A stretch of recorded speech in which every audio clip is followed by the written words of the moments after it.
So welcome to our second portion. For those of you who miss our liturgical service and the message of the Rabbi, you really are missing a lot because the liturgy is absolutely beautiful. It's time for us to go before God and just feel His presence in our lives. And the message, I always love listening to a rabbi. And I took 3 pages of notes, even though when I'm listening to the message, I write out everything that he has to say. But you always hear something more. It's amazing to me. One of the things he says, Miriam and I are always talking about the afterlife. Miriam has a fascination with what's going to come next. And it's interesting about what he says. Um, he says that um, God never punishes us. He gives us a choice to obey him or to not obey. And we are the ones who suffer the consequences of our choices. And because he's given us free will, we have the ability to choose. And he said some religions say they're very deterministic. And the way it's written, that's the way it is, and there's nothing you can do to change that. So then why would God give us a choice if we didn't have a choice? And he tells us, but I don't want to go there. What I wanted to go there was he says, he forgives the people.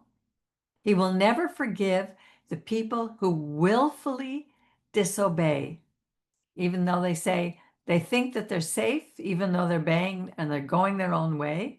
It says God's anger will rage against them, and every curse written in this book will come against them.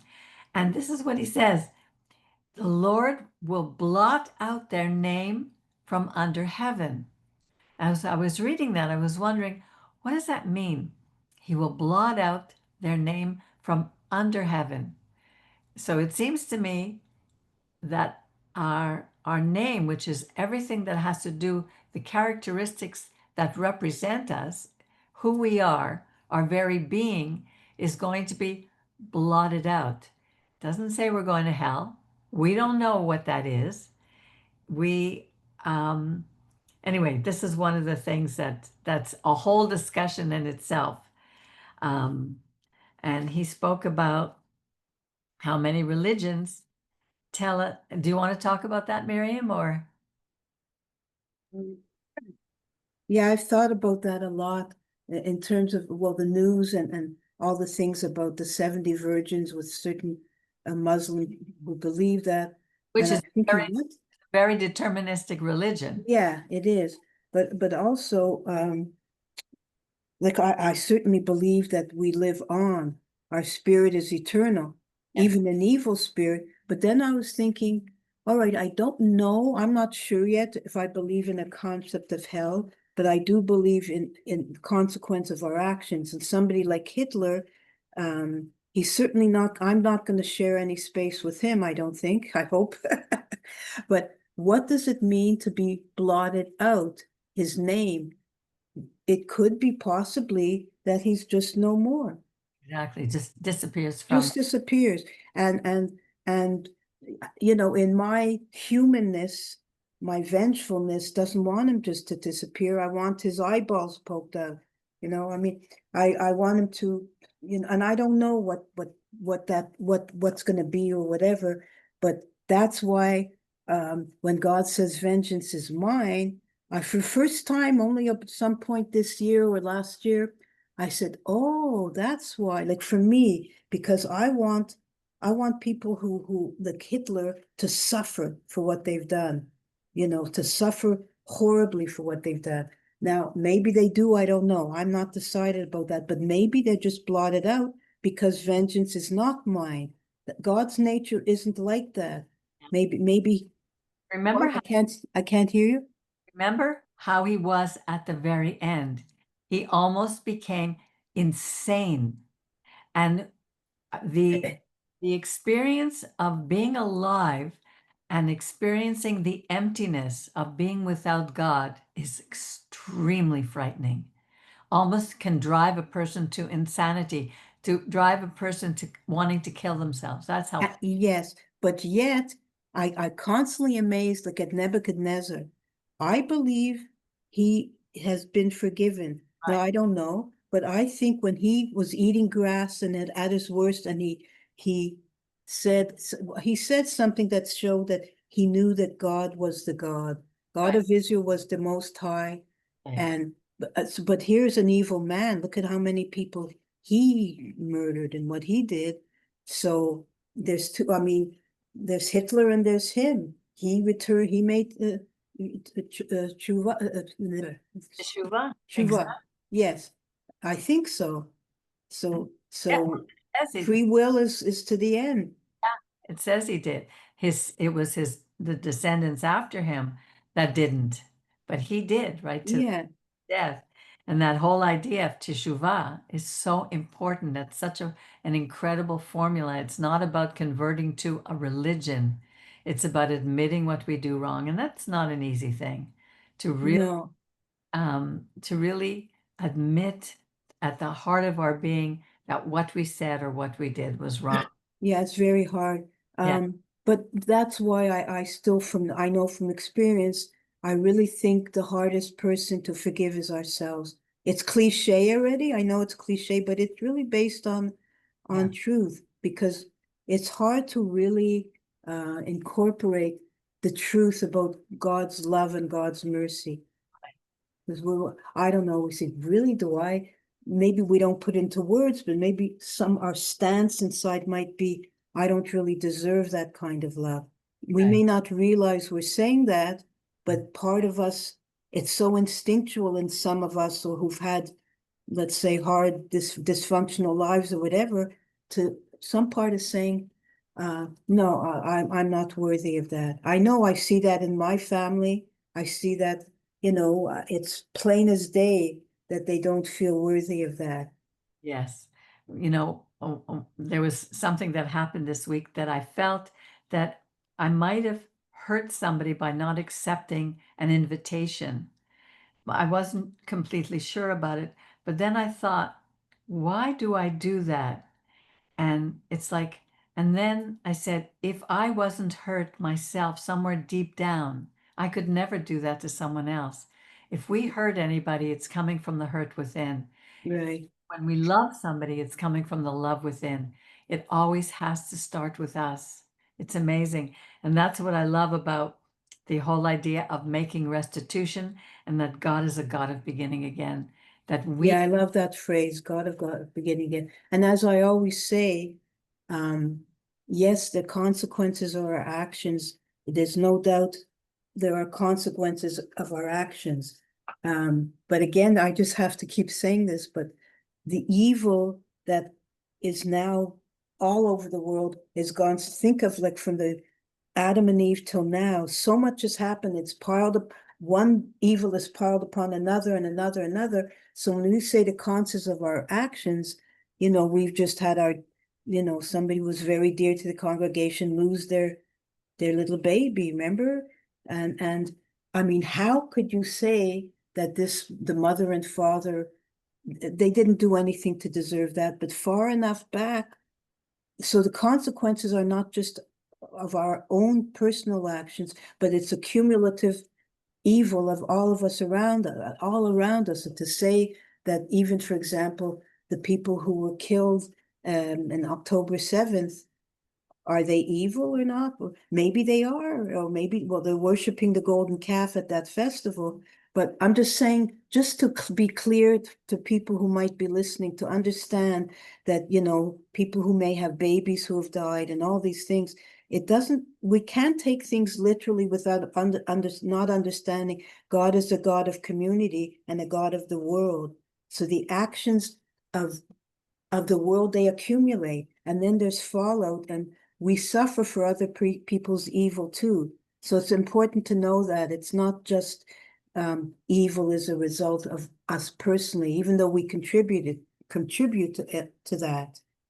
Just because, people born suffering, were born blind. Remember how Yeshua got so angry at the person who said, they started to say, what did they do? Like very self-righteously about somebody being blind or being born crippled, whatever. He said, what did they do? And he says, I warn you, in case worse happens to you, like the self-righteous, what did they do? So to avoid that thing of self-righteousness, I think we have to realize that there are consequences of evil that have come from things we don't even realize. It's not just that I did this and therefore I lost my child. But asking that question, it doesn't always come from a place of self-righteousness. No, no, it doesn't. Right. No, no, right. Not. No, their question was self-righteous to Yeshua. Well, no, he said, maybe, I don't remember, I have to go back and see, but he said he was born blind to display God's glory, just so that they could see because he healed them. It was to give the glory to God. Okay, I used the blind, and I didn't mean, I So, just meant whatever. The yeah, tower fell on somebody. Remember, I think it was a tower fell on some people and killed them. And the Pharisees, whatever group was talking to him at this point, well, what did he do? They were asking it maybe self-righteously. It's not a self-righteous issue.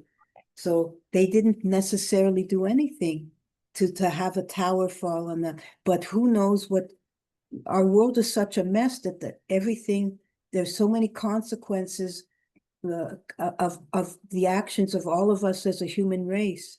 And some of us suffer because of other people's actions. and sometimes because of the death, see, death is not the worst thing that can happen. No, In fact, death can be a real blessing for the person who died. You know, right, there's no death. The only thing that dies is the body. It goes back to dust. right, The, the, they close their eyes here, but they're open in another realm. right, So there's no such thing as death. So even when a baby dies, the ones who suffer are the ones who have left behind right, to suffer the consequences of that death. Like look what happened with Charlie Kirk. He was murdered in a ruthless way, and yet his death has opened up. More and more people now are just talking about God more than ever. Listening to him. People who've never listened to him before. From 2 million hits that he had before, and it's now 15 million hits. unfortunately, the opposite is happening too.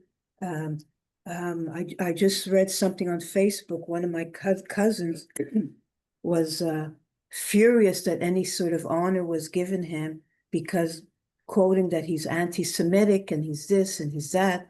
How could they call him anti-Semitic? And Also, they, he keeps Shabbat. It's ridiculous. well, they might, I've looked it up because I wanted to say they had to base that on something. So I tried to find something in the past where they claim in the past he came out with certain, I couldn't really find, I'm continuing the research on that because they've said it with some, whatever. I said, how could that be? Like, what are they saying? Anyway, it's Yeah. terrible.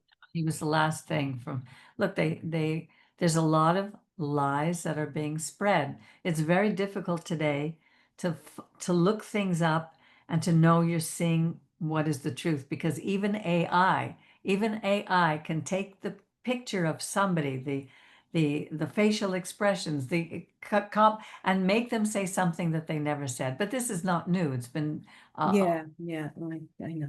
we really have to take things with a grain of salt. The only thing that we can rely on is what's written here in God's. Exactly, yeah.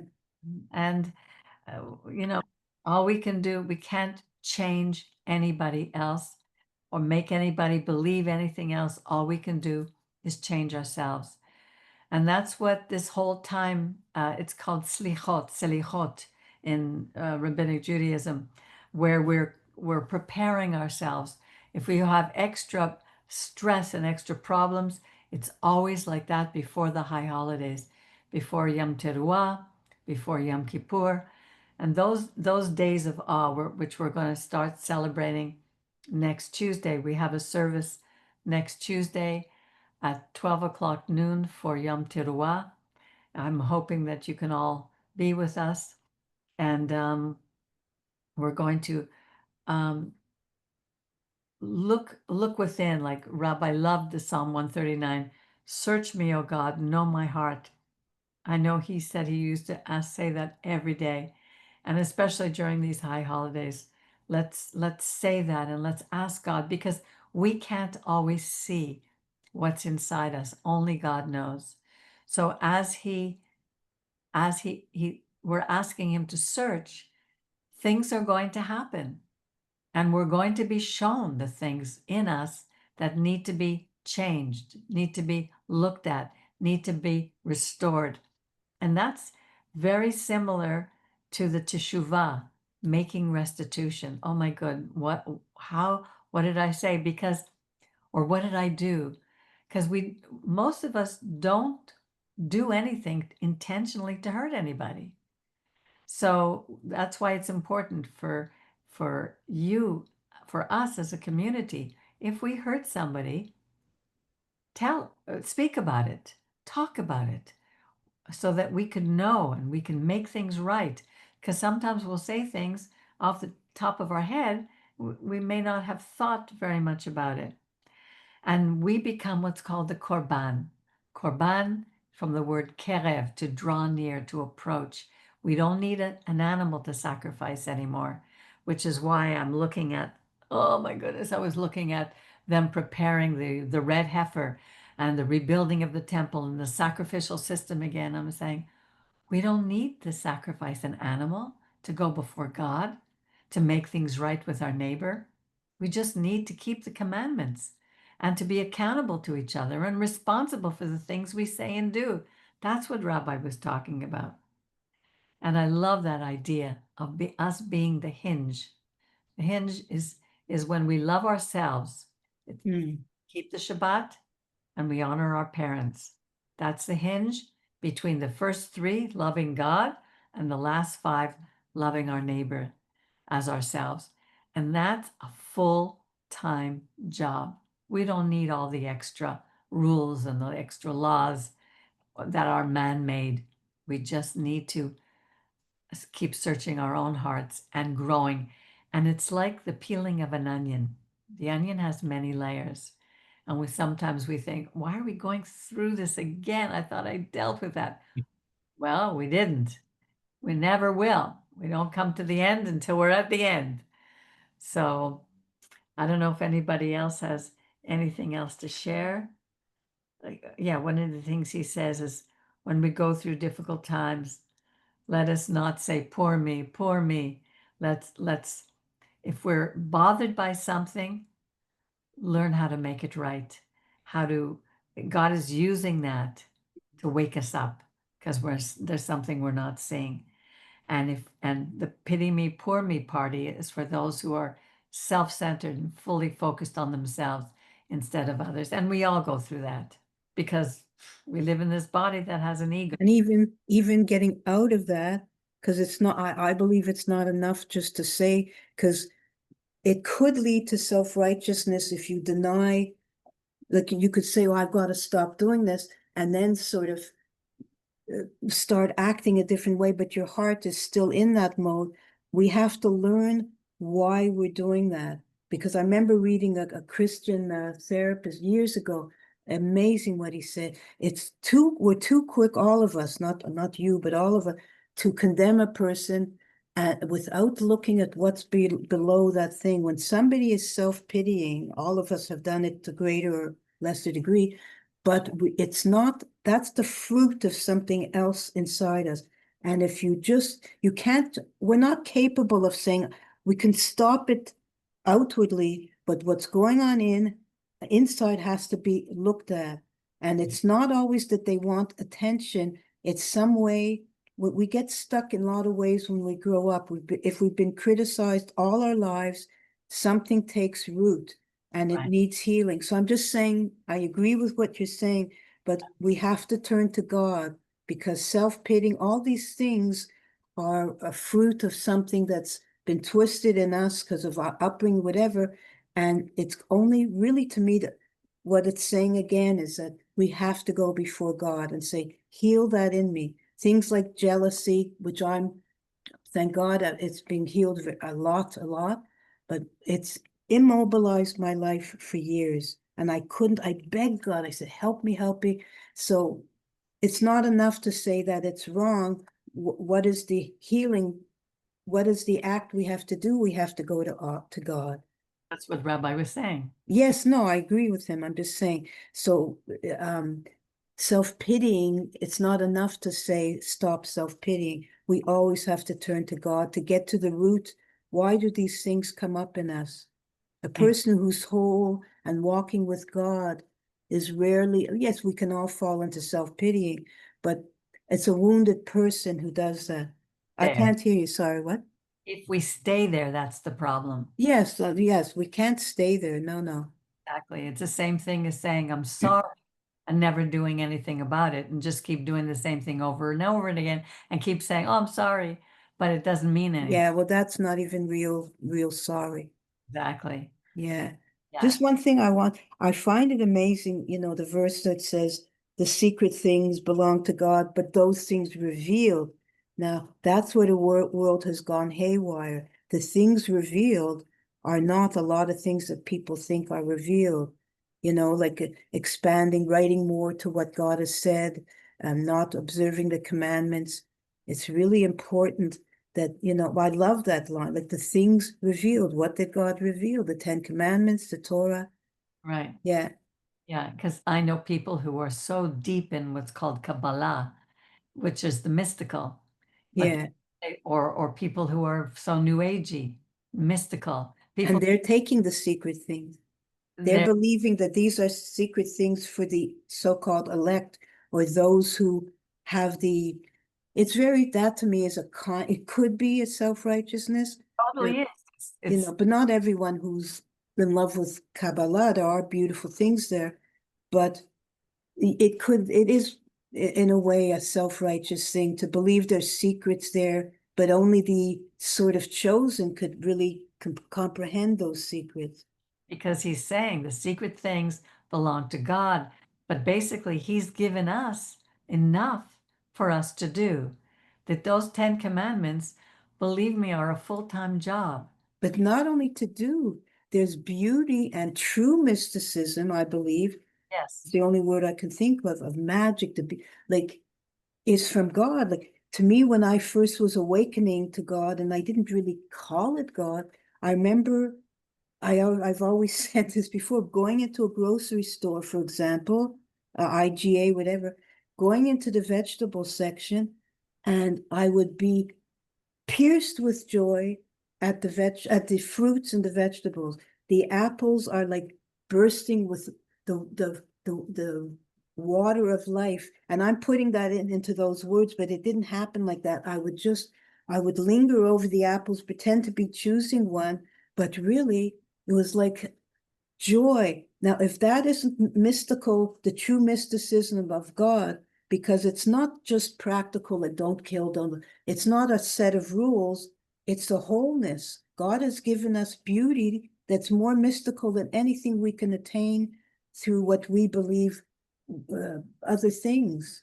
But not everybody has to experience exactly that. We all, No, no, no, in their own way. When you're pierced with joy, Peggy, you sometimes say, yeah, that's that is joy from God. That's the most mystical thing is God himself. We exactly. don't have to create our own. Exactly. And his warnings to us and his gifts to us are enough to keep us busy forever. Yeah, And that's what makes us to grow and live and choose life. And that's what he yeah. wants from us. Choose life. And no amount of money can buy it. No, No amount of people surrounding us can make us feel that we're part of community. It's only knowing God. And that takes a lifetime. And learning to know ourselves takes a lifetime. It's a long process. right. Anyway, I want to wish everybody a Shana Tova. I pray that we would all be really blessed and grow in this next. Well, I don't call it a new year. I call it the time of the blowing of the shofar, because for us the new year is Pesach. Anyway, thank you everybody for being with us. I wish you all a Shabbat Shalom. Shabbat shalom. Shabbat shalom. And remember, we have a service at noon Eastern Standard Time on Tuesday. Monday night, enjoy the time with your families, and let's Yes. enter his presence and just be joyful and grateful. Shabbat shalom. Shabbat shalom. Shabbat shalom. Una tova, un mekuta. Bye. Bye. Bye.